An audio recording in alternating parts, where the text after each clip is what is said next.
I was asked to speak on accountability. And honestly, I am still learning. I have been doing this for 20 years and I'm still learning. And you may say, if you're still learning, what about me? My goal is to help those who are suffering. But today, the message I'm going to be sharing is going to require action. I believe firmly that addiction is an intimacy disorder. Addiction is the manifestation of an attachment disorder. And I want to lay that as a foundation for what I'm going to be talking about. Because we ask people to do really hard things as therapists in their recovery. And so I want to begin by sharing the story of people who really get it. And so I'm going to start with the story of a very brave soul, and I'm going to turn my attention to Kobe.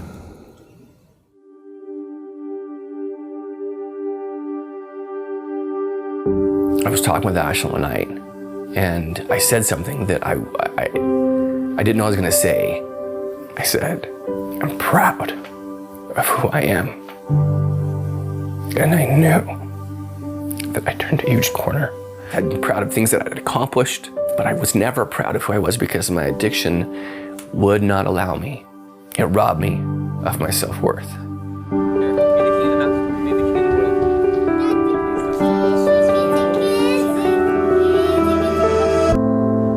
My addiction started when I was 7. A girl that I played with every day, she one day introduced me to her dad's magazines. So from that point on, anytime there was an opportunity to view porn in general, I took advantage of it. I knew that I never wanted anybody to know about this because this is like the ultimate shame game for me. And when you're an addict, the dialogue is always, if people really knew who you were, they would reject you. I knew I wasn't going to tell Ashlyn when I met her. If I did, she'd walk. That there's not enough good in me that she would appreciate and love that would keep her here. I would feel horrible for acting out. I would really try to restrain myself. And then just the stress of life and of what I was doing began to mount. I was just emotionally incapable of dealing with the stress of life. Every now and again, I would let her know, yeah, I slipped up, and she would get mad, and I wouldn't want to tell her because, you're getting mad at me. It was just this ping pong match back and forth. I could never, ever bring myself to telling the full truth. So what I began to see was more faults in her. That's when I had my first affair. It was an emotional affair. Told Ashlyn, and she was devastated, and she was hurt. My second affair came not long after the girls were abused. We found out the girls were sexually abused by someone that we trusted and loved. It was completely devastating for us. I shut down. Like, I did not know how to deal with it. When the dust started to settle and the opportunity presented itself, that's when the second affair took place. The intensification of my addiction just grew beyond what I ever expected. I tried to stop it and did for some time, and then started again and then stopped it. And since we had gone through specialized therapy with the girls, probably really good for me to be able to have specialized therapy as well. That really came from a desire to really, truly change. I was so tired. I was so done. As I spoke my shame, the power and the grip that it had on me lessened. Something happened when I was put in the right environment, when I had the right support people, when I had the specialized help. The best in me responded. This fog lifted. The fog that blinded me from her ability to love me, from who she really was, to take off my lenses of lust that I wore for so long, and to see her with lenses of love. Because now my eyes could see and love her for who she is, and not as an object. I saw the loyalty, the deep commitment to pay a price that most people would never pay. There's no way for me to quantify the harmony and the love that we have now. Even when it seems the very darkest, there's still a way. When life has just turned completely sideways, there's still hope to change. If I lived for 31 years with this and have found recovery, being proud of who I am is the biggest accomplishment for me personally that I've ever had.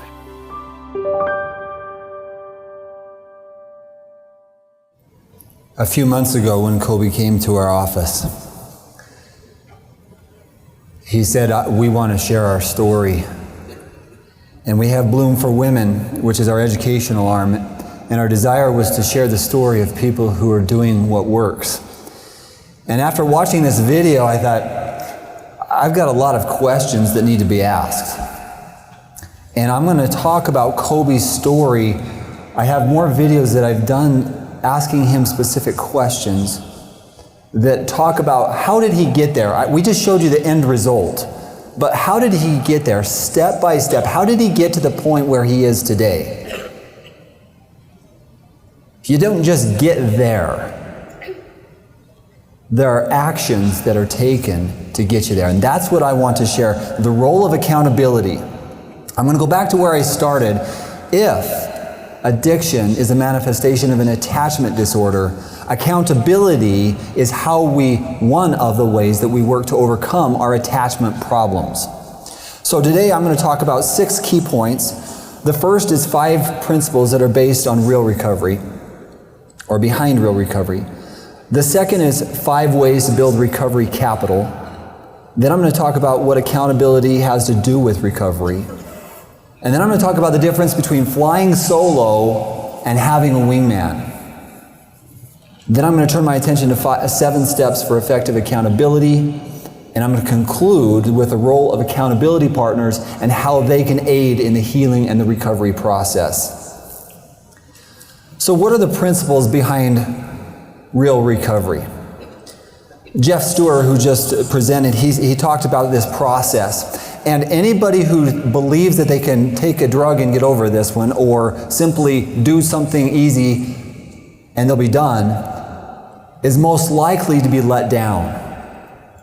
Recovery is a process that takes time. Most researchers are now saying that it takes us 3 to 5 years to rewire the brain. There is new evidence that 5 years of sobriety is one of the best indicators of long-term healing and recovery. So we're working toward 3 to 5 year process. It's a process. Please begin with that understanding. The next part is that secrets prevent progress. If we're going to learn how to recover, we have to understand secrets are a tremendous progress inhibitor. And secrets are not just, I looked a little bit.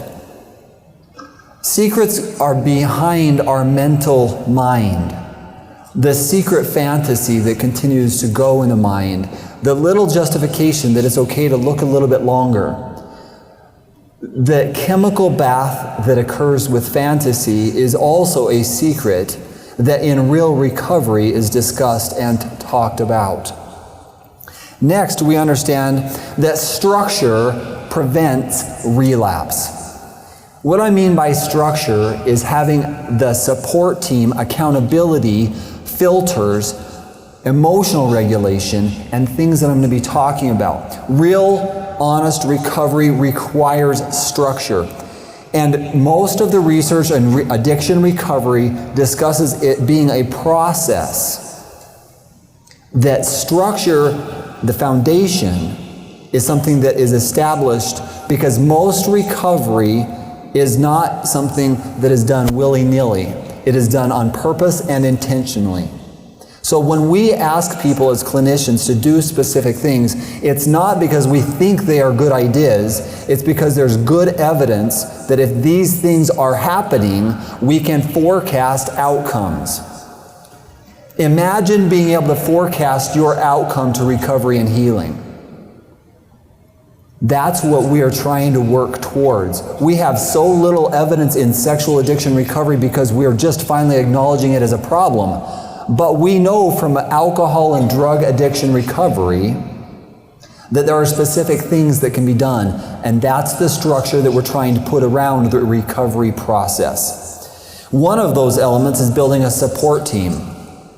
Remember, if addiction is a manifestation of an attachment disorder, a support team is part of the structure of healing and recovery. In addition, recovery requires accountability.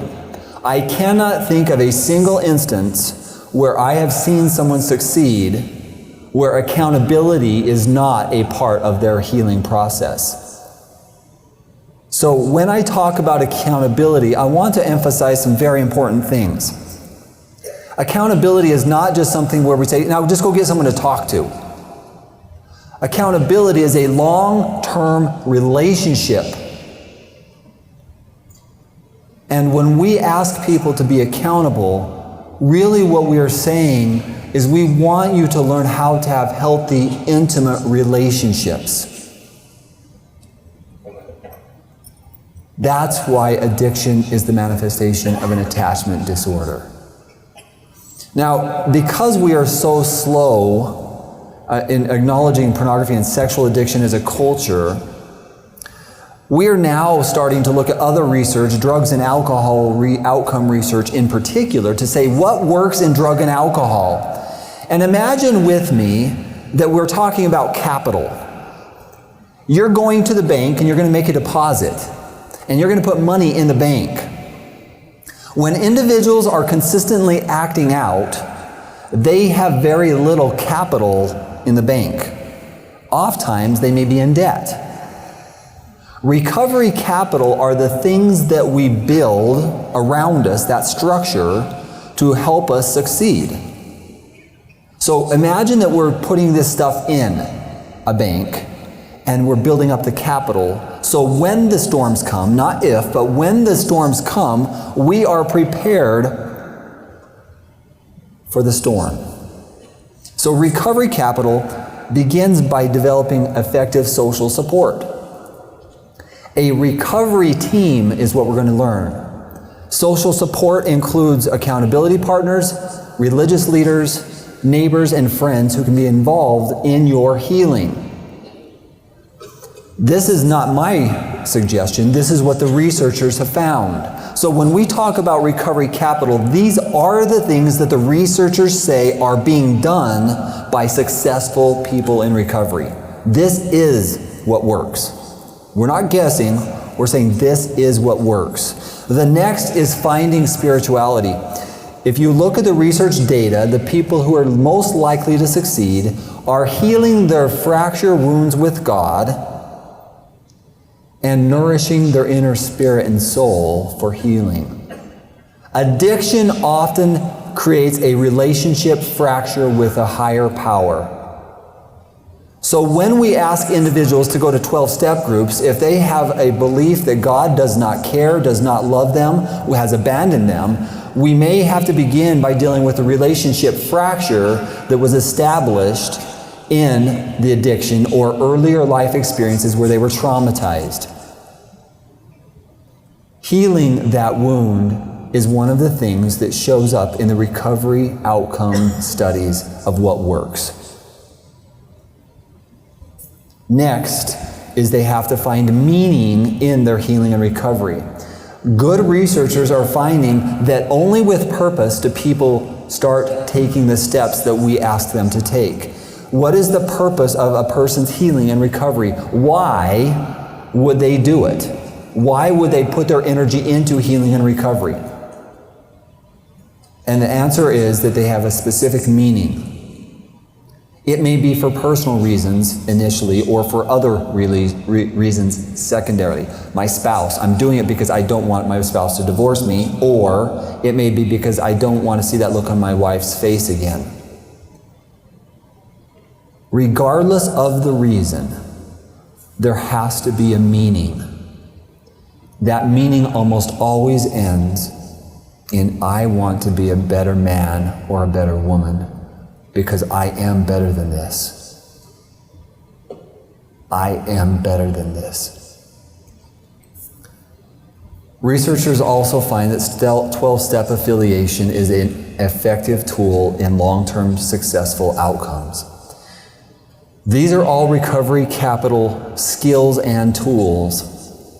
The next one is improving their quality of life. Individuals who succeed in recovery improve the quality of their life. They are more effective at work, they're better parents, they're better emotionally, they're less depressed, they're less stressed, they're less anxious, they are less lonely, and they report higher levels of life satisfaction. That's what happens to people in recovery. When you watched Kobe's video, I hope you paid attention to the core of what he said. I like myself. Pornography and sexual addiction creates a self-worth battle. It is a terror in the mind and in the heart of the individual suffering with it and their partners, and unfortunately far too many in their children's lives, because it creates a great disconnect. It's an attachment problem. So what does accountability have to do with recovery? Now let me turn to the crux of my presentation. I believe that it has everything to do with recovery. Let me explain why. I asked Kobe this question: what is the role of accountability in your recovery? And here's what he said. Actually, being willing to be accountable is very different from feeling the shame of your addiction. Because shame kept me from getting specialized help. Shame kept me from taking the steps to address this head on. But what I realized was accountability was a very different thing than the feeling that I felt when I would look my wife in the eye after I had relapsed. It was very different. It was a very different process to be accountable versus looking my wife in the eye. And I didn't want to look my wife in the eye after I relapsed, but I found out that my process with my sponsor was safe. And it was prescribed, meaning our conversation was defined. And so, honestly, for me, it was just super refreshing. So I can be honest. This is an environment where I can just say it as it is. Completely. And the difference there is what? From what you were living before to being able to be accountable? Well, my wife was in trauma, and I would tell half-truths. Like, I spent my life, like 31 years of my life, sharing half-truths about my addiction. And so when I would do that with my wife, even half-truths would put her in trauma. And then she would respond with resentment and anger, rightfully so, because of the trauma. And so that meant she wasn't safe. But once I found a sponsor, it put me at ease. It put me at peace. It gave me this safety that I had never known before. And I felt like that somebody could love me even for the addiction that was in me. Because that addiction... In spite of all of this. Correct. In spite of all of this, I can still be loved. Totally. And I hadn't experienced that before, like ever. I hadn't ever experienced that. What was he talking about? He had never been able to speak the secret, to speak the truth. When we look at healing and recovery, we're not ashamed of it. Unfortunately, most of the people who are trying in recovery, they don't know where to begin. And I'm not just saying that. I asked this on one of my surveys. One of the things that I do as a therapist is I gather a lot of research data so I can understand what's really going on. And I asked individuals this question: I would like to stop acting out sexually, but I don't know where to begin. And if you look at the answer on the top, if you're in the back, I'm going to tell you, it says strongly agree. Nearly 40% strongly agree they didn't know where to begin. So when individuals come to us, if we're helpers, or if you're just beginning this process and you don't know where to begin, Today's presentation on accountability might jumpstart your recovery. Or if you're a helper, it's learning how to be that accountability partner in an effective way. Unfortunately, far too many people fly solo for so long that they don't believe anybody could understand what they're going through or care about them enough to help them through the challenge. So it's what I label flying solo versus having a wingman. And I literally could say wingmen. It's not just one person. Unfortunately, far too many people think that they get a sponsor or they get an accountability partner and they've started on that journey. Now, I'm going to tell you it's really not just one person, and I'll explain why. And having done the research, I want to show you a couple of other slides on just really what's happening out there. This is a sample with about 1,700 people, and it says, I reach out to family, friends, or peers to help me with my recovery. Now, if you look at the bottom, you'll see strongly disagree and disagree equals roughly over 75%, which means that most people are flying solo and questioning why they're not succeeding. Statistically speaking, you can't do this alone. If you want to forecast a productive outcome or an effective outcome, you have to realize you can't fly solo and succeed in the long run. In my research, here's what I found. This is in the past year. This is a recent survey that I've gathered over the last year. I asked 600 people, 600, so this is not a small sample. 92% did not have a sponsor. 88% have not attended a 12-step group meeting. They have not done it at all in the last year. 73% have not been to counseling. 68% hadn't talked to a religious leader, and 56% had not talked with a family member or a friend.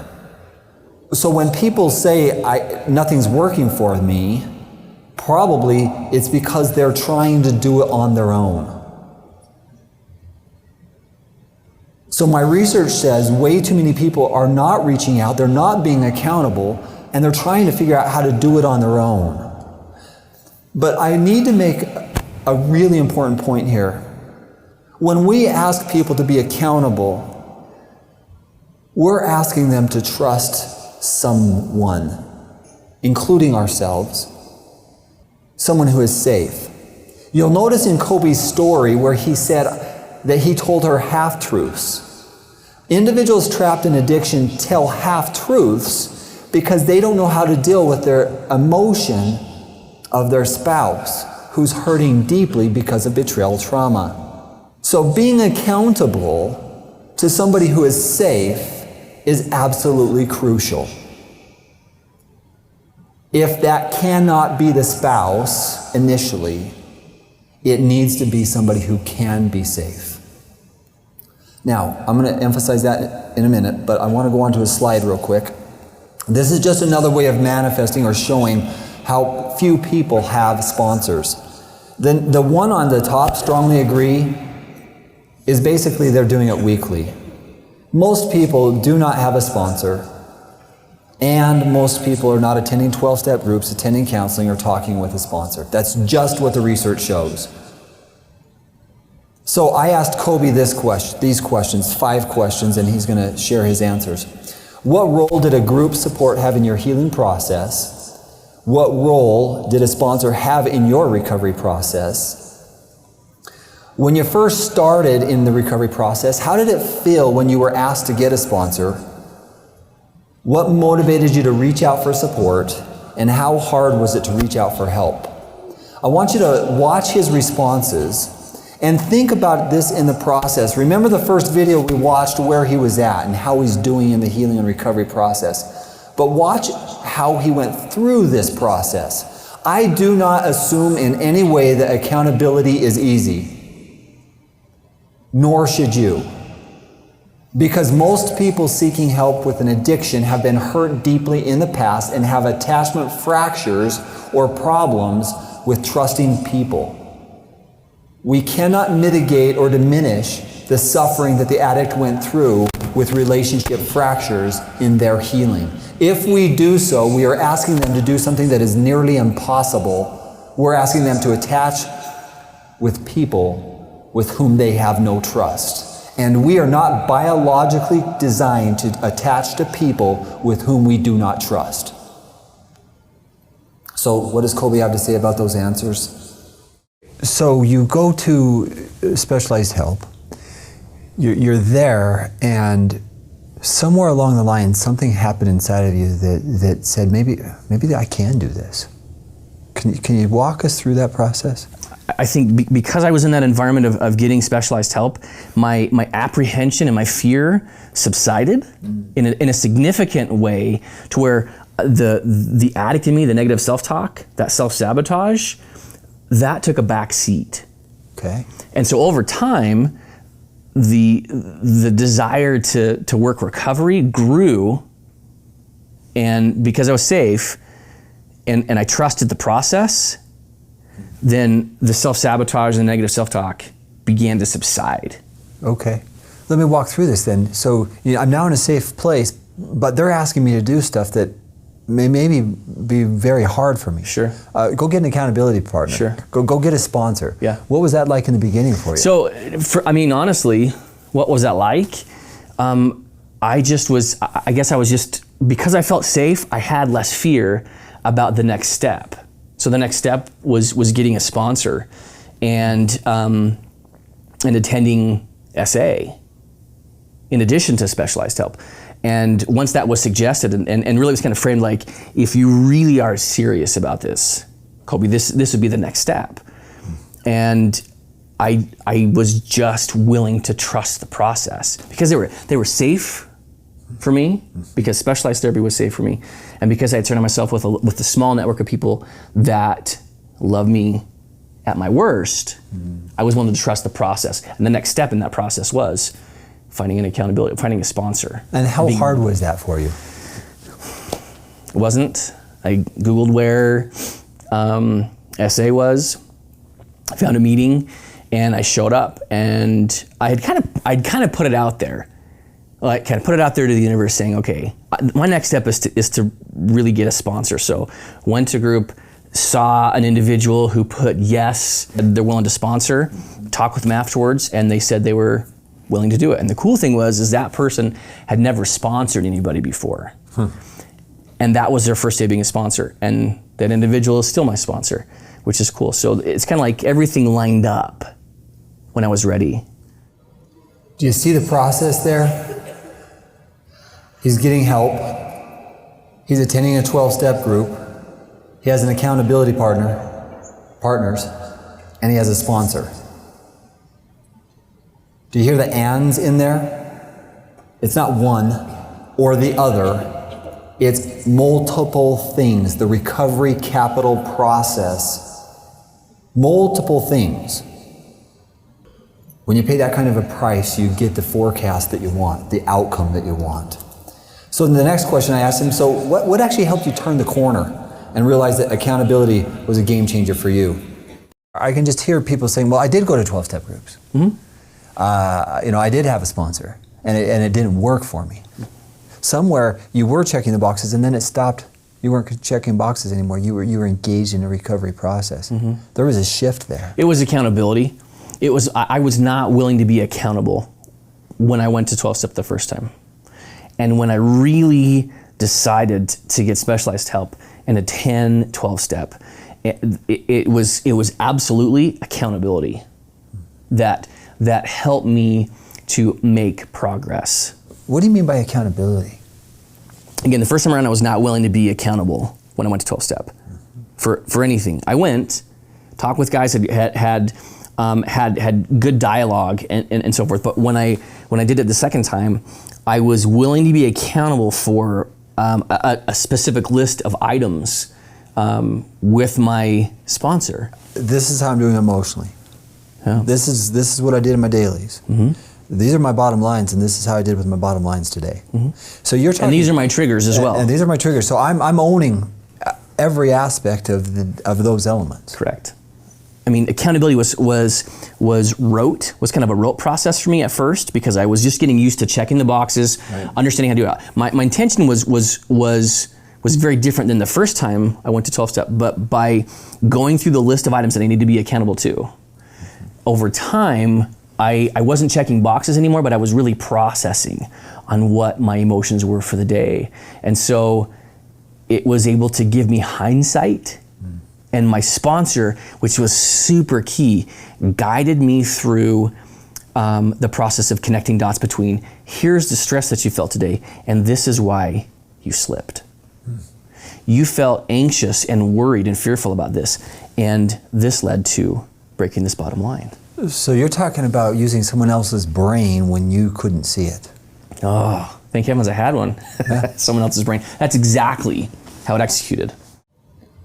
Now, what he just shared is an absolutely essential point. What was the role of his sponsor? A lot of people say, can anybody be a sponsor? The most effective sponsors are the ones who are detached from the emotional intensity, but who understands the process. An effective sponsor is the one who says, I thought that way when I was acting out. Contrast that if you're the spouse trying to be the sponsor and you're being triggered into your fear, into your anxiety. How likely are you going to be able to deal with their hijacked brain when your brain's been hijacked itself? The sponsor in this scenario had the capacity to say, I've been there and here's how we connect the dots and this is what you can expect next. The power of a great sponsor. He's now been his sponsor for over 2 years, and they have a deep friendship. That is the right attachment bond that we're looking for in long-term healing and recovery. So, what role did a 12-step group have in your recovery process? Okay, I've got a sponsor. Walk me through this concept of a 12-step group and its role in that accountability process. I had already taken the biggest step, kind of the biggest leap of faith, by deciding to get specialized help. And the next step in the process for me was to go to 12-step and to find a sponsor. And so following that process at 12-step was great for me, because because it was like while I attended, I was able to listen to others process on how that related to my own journey. And then it just deepened my commitment to stay focused on my dailies and the things that I had to be accountable to. So would you say, Kobe, would you say that you connected with the guys in the 12-step program? Yeah. So you would say they identified with them. You identified with them. Totally. Okay. Friendships? Yeah. Yeah. And how important is that in the 12-step program, that friendship or that camaraderie between you guys? Oh man. I mean, that was, it helped me realize that what my addiction had kept me from in life. In this case, it was proper, balanced connection. Okay. And some of the best relationships in life. My addiction had kept me from that. And by going and really being a part of it and just being willing to be a part of the process, I found the richest relationships and the best network of support that I've ever had. And again, we see the theme here, the best, deepest relationships. Addiction, attachment, or intimacy. It's not addiction and intimacy or attachment. You let go of this, you create attachment, which makes it so we can be intimate in healthy ways. So I had to ask this question. I said, okay, somewhere along the line, what event or key events helped you realize the importance of being accountable? I thought being accountable would be as scary as facing my wife who was in trauma. Great point. So you realize this is a different environment. She may not be able to hear where I'm at, but this person I can be authentic, real. I don't have to tell half truths here. Exactly. And they're safe, and they're not going to respond with, "You're disgusting." Mm-hmm. They're not going to respond with, "I'm completely repulsed by you," or "I cannot believe you did that again." It was, "Okay, let's just talk about it." And what did that do for you?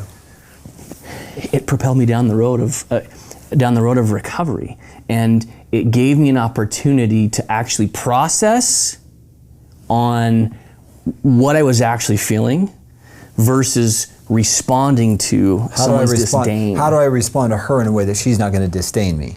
Correct. So walk me back a little bit further. There's a turning point then with your wife too, right? Suddenly from not being able to come to her to now I'm able to come to her and be accountable with her as well. It was her process as well, meaning she got specialized help as well. So while I was working recovery, she was simultaneously going through her own recovery as well. But here was, I think this was a really key point for us, is the fact that once she knew, she wanted to be my sponsor. She wanted me to be accountable to her, and she wanted to be all up in the details of what happened day to day. But as soon as she was told, "Look, that is not a good idea for you," and I got a sponsor, it was a huge relief to her that she didn't have to micromanage that process, because and she realized by going through her own recovery that was immensely triggering for her. So when she knew I was being held accountable, and she knew that I was every day being accountable to somebody else, it was like this huge relief for her. And all of a sudden it's like our own process together changed, because she didn't have to play that role. So instead of constantly looking at the dog crap, you're able to actually be married. Weird. I often say that when couples are dealing with this, they sometimes get focused on the dog crap because it's all that they can see. It stinks, and it smells, and it's painful. But you'll notice that he actually started turning to somebody else who was holding him accountable to look at that stuff with. And when he looked at it that way, that person helped him understand. And she too received her help. And as she let him do his thing and she did her thing, they then were able to bond and be married in a more healthy, intimate way. Now, I want to be very clear here. In the beginning, until the accountability partner is established and a sponsor is found, the person in betrayal may need that to remain sane. So I'm not saying that you go throw out that. I'm saying as time progresses and in the healing, those things are established, you can then step back from being that sponsor accountability person and allow them their healing with continued checkups along the way. In other words, if you had a relapse, you need to tell your spouse ASAP. Accountability. Nothing makes us so lonely as our secrets. We cannot live in healing and recovery with secrets knocking at our back door. So here are 7 steps to effective accountability. These are quick reviews of things that we've talked about. 7 steps to effective accountability. Number 1, I am honest with self and others. These are the most basic principles, but if you will do these 7 principles, I promise you, you will find greater success in healing and recovery. A lie is any communication given with the intent to deceive, which fits with number 1. So when I am honest with self and others, I am honest 100%. No secrets. Number 2, we've shown you the process of creating an effective support team. As I watch people in healing and recovery, I begin to see those attachment bonds form. But those attachment bonds are not just people, they're also spiritually developed bonds. In other words, some of the work we do is actually with our understanding of our family lineage. We may see grandparents and great-grandparents that had addictive tendencies. So when we do long-term healing and recovery, we begin to realize that we may have ancestors, a genetic link to addiction, which means we are the chain breakers. What a proud thing that would be, to say, I am the chain breaker. I am breaking generations of addiction. So when we understand our support team, we realize we're understanding our whole history back. And we may be the person that is breaking a chain of addiction over generations of time. Number 3 is I make and keep commitments to my support team. Once you have your support team, you're making very clear commitments to them. I will call you every day. I will report if I am being vulnerable or feeling vulnerable. I will reach out initially through a phone call or text. I know people who will send out a group text to 7 to 10 people, and instantly they have someone coming back to them. I need help. You have to understand that we have technology today that can help us because we have a group of support of people that can be there literally like that. So we make and keep commitments to our team. And why we make and keep those commitments is because if I make that commitment and I keep that commitment, my confidence grows. It's not rocket science, it's just true principles. Number 4 is this commitment to no more secrets. And remember, when I said secrets, I'm also talking not just the behavior, I'm talking about the mental fantasy going on in the background. If I'm driving down the road finding somebody who's jogging in clothing that may be questionable, and I find myself lusting after her, I am calling my accountability team and sponsor because I know that if I sit in that dog stuff long enough, it will overcome me and I will relapse. Consequently, that emotional trigger says, I have to call my team because I'm not going to fly solo with this emotional battle. This is what successful people do. It's not just behaviors, it's what's going on in the mental background. Number 5, people who do effective accountability understand personal patterns and share them with their team. I'm most vulnerable when. That's a personal pattern. When I feel stressed at work, at school, I'm more vulnerable. My wife is going out of town with the kids, and that's generally when I relapse. I'm going on a business trip, and I need extra support. If you start to understand this process, they have done the work to understand their personal patterns, and they teach their team when they're most vulnerable. It's just what you do in recovery. It's not guesswork. It's predictable.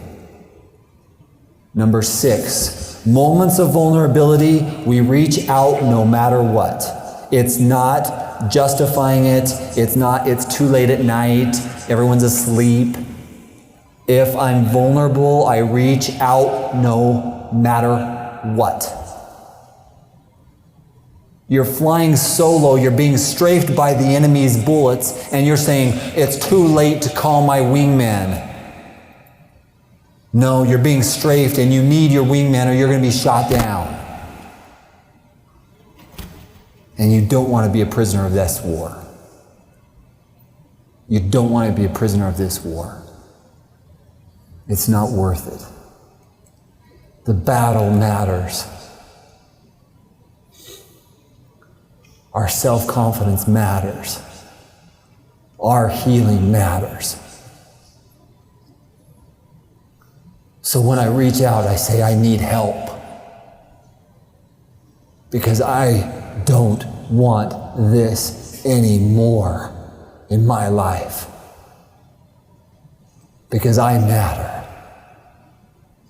That's what successful people are doing. Finally, they set bottom lines and they discuss these with their support team. My bottom lines could be anything from I will not view pornography, I will not masturbate, I will not fantasize, and if my mind goes to those places, I will reach out. My bottom lines may include that if I find myself on websites that are questionable, I've broken a bottom line. So accountability teams understand your bottom lines, and you've talked through them with them, and you report to them daily to your sponsor in the beginning and parts of this healing process. You stay connected with your sponsor, you have an accountability team, and you've built a support team that works. Now, if you are on the other side of this, the role of accountability partners, I want to share what Kobe talked about in this process. So I have a sponsor, and I have 6 other accountability partners, and I'm accountable to these guys weekly, this group, versus daily. I check in with my sponsor, and when I meet with these guys weekly, I account for the same things: what the week was like, any broken bottom lines, emotions, triggers, and so forth. But here's the great thing, is that group has created a safe, loving, ultra charitable environment for me, to where it's not, there's no dread in going and being accountable. It's like, I can't wait to tell these guys. But they've also been there in some of the hardest moments of recovery for me early. Because when I had moments where my emotions were super high because of arguing with my wife or whatever, I would shoot a quick text. Hey, I'm feeling super triggered. I'm feeling angry. I'm feeling out of sorts. Can someone take a quick 2-minute phone call? I need to let this out. And inevitably, every time I could call and let that out, and I was accountable, but the byproduct was I spoke my shame and it lost its power, and I was able to move past those really hard moments. So instead of hiding in my fear, I reach out, and instead of letting my brain be hijacked and justifying a misbehavior, these guys give me a reality check and say, just don't jump off the cliff now. Yeah. Right? They were empathetic, and they were safe. Yeah. And so if they're safe, I've got no fear in sharing it with them. I just need to, it was important, especially early in the process, it was important to realize this is a moment where I need to reach out, and my addiction's gonna tell me don't. Because if it stays within me, it'll grow to this huge thing. But if I let it out, the emotions will come back down. And you, how many times would you say you've experienced that? Probably once or twice a month in the first 9 months. So every other week we're going through this where it's like, help, mercy, need help. Right. But at the same time, simultaneously, right, I'm also being accountable to my sponsor every night as well. So it was really this great duality of accountability. But again, that duality of accountability is very different from the shame that I experienced when I would have to tell my wife half-truths because I didn't want to share any of those.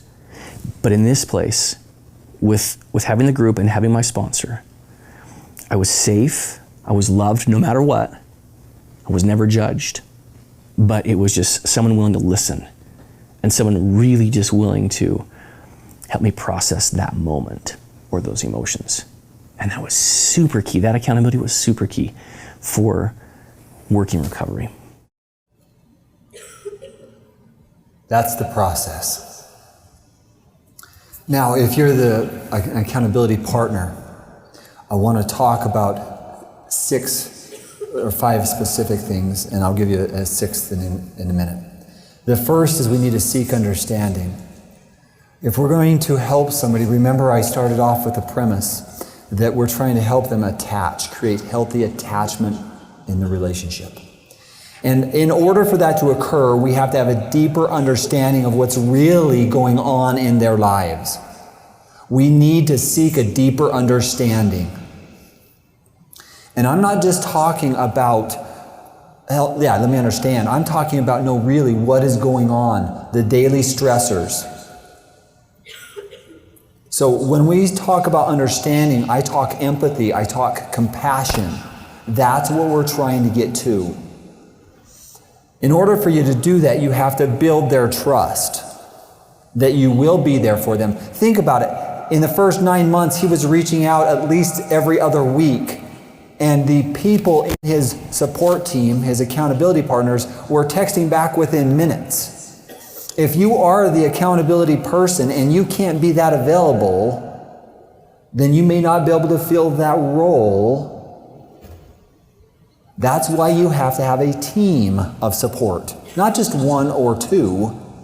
It may be 5 or 6 or 10 people that are part of your accountability team. And the reason why is you may need to use their brain when yours is not functioning. Number 3 is we need to establish roles and expectations that both of us agree to. What I mean by that is their role. If I reach out, what are their expectations of me? I will send a message back to you within a certain period of time. And if I can't, we have, again, a team that does this. So establish the roles and expectations clearly in the beginning so everybody knows what to expect. Far too often somebody says, did you get a sponsor? And here's what I hear as a clinician. Yeah, but I send out a text and I don't hear back for a day or 2. Well, if you don't hear back for a day or 2, the crisis may be over and you've already been shot down. So understand the roles and the expectations. Be consistent. A lot of people try this for a month or 2 and they say, well, it didn't really work. The reason why is because they didn't create the foundation for success. So be consistent over months of time. My wife has an uncle who is an alcoholic in recovery. He's 29 years sober. I was talking with him last summer. We have great conversations because when you put a therapist and a recovering addict together, you have a lot of fun. And I'm sitting there and I'm like, this is my time to pick his brain. And I said, so tell me about your sponsor. And he said, my sponsor is 40 years sober. 40 years sober. And I said, what's it like for you and how are you guys different? He said, well, my sponsor goes to 3 meetings a week after 40 years of sobriety. And I said, well, what about you? And he says, I go about every 2 weeks because I'm at the point now where I have other things and I'm pretty busy, but I stay connected with my home group because they are the people who helped me along the way. And I have worked to help them by being a sponsor to other people. It's the relationships. This man has lost 2 wives to death. And he's been in very vulnerable situations. And it's his groups that have helped him through the death of 2 wives. Be consistent. And finally, as we get through this process, in being an accountability person, we have to be vulnerable with them back. Vulnerability both directions. So I tell people, if you're going to be an accountability partner, what are you working on? It's a whole lot easier to tell somebody that my struggles if I know what they too are struggling with or being accountable to. So we can share each other's burdens by helping each other, by being accountable with each other. Those are 5 specific ways that we can be effective accountability partners. Now, real quick, my time is about up. You may need to role play with the person that you're going to be a sponsor to or an accountability person. You may need that role play. So if I'm in crisis, what am I going to do? I will call you. How are we going to communicate? How often are we going to communicate? And you're going back and forth, creating the foundation of what this is going to look like, so you're not winging it in the moment of crisis. You've established a healthy pattern. You've role-played how you're going to do this. So, in conclusion, what accountability advice do I have for someone who's beginning the recovery process? Let's listen to Colby's final words. What advice would you have regarding accountability for somebody who's in the beginning process? Right, going back in that for you, and if somebody could have sat you down in the very beginning and said, Colby, this is going to be a long process, and it feels overwhelming. What advice would you give to that individual today? Resist self-sabotage. Recognize that's self-sabotage and resist it, and find people that you can that can be safe for you. I realized very early, so for me personally, I realized very early that this voice in my head, this self-sabotage, this self-defeating dialogue, I embodied him, and I gave him the name of Spike. That's literally significant and specific to my family therapy that I went through with my girls. Mm-hmm. And so by embodying him and giving him a name, then I could identify his dialogue at any moment.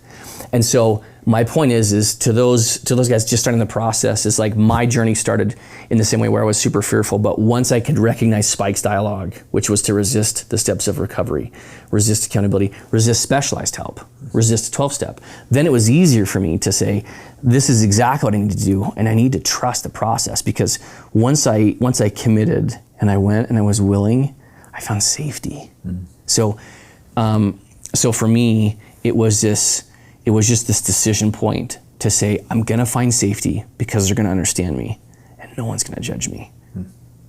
And if no one's gonna judge me and they're willing to help me, then I need to just trust the process, every step of it.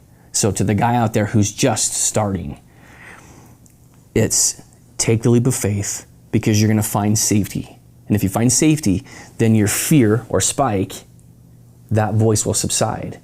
And there's an opportunity for you to really blossom. And accountability is not a matter of rubbing your nose in all your mistakes, all your slips, all your relapses. It's a matter of helping you process on what took place, so you're more skilled and prepared next time to face those tough moments and really successfully get through them. And you've got wingmen to fly with you. Mm-hmm. You don't have to fly solo. No way. That's what my addiction wants me to do, is to fly solo, to feel like I'm alone. But recovery has never been about me doing it on my own. It's been about having a network of people that I trust no matter what, and who have been trustworthy for me. But once I surround myself with those people, then fear was not a part of the process. So what is the role of accountability in recovery? Accountability is the difference between success and failure. Thank you very much.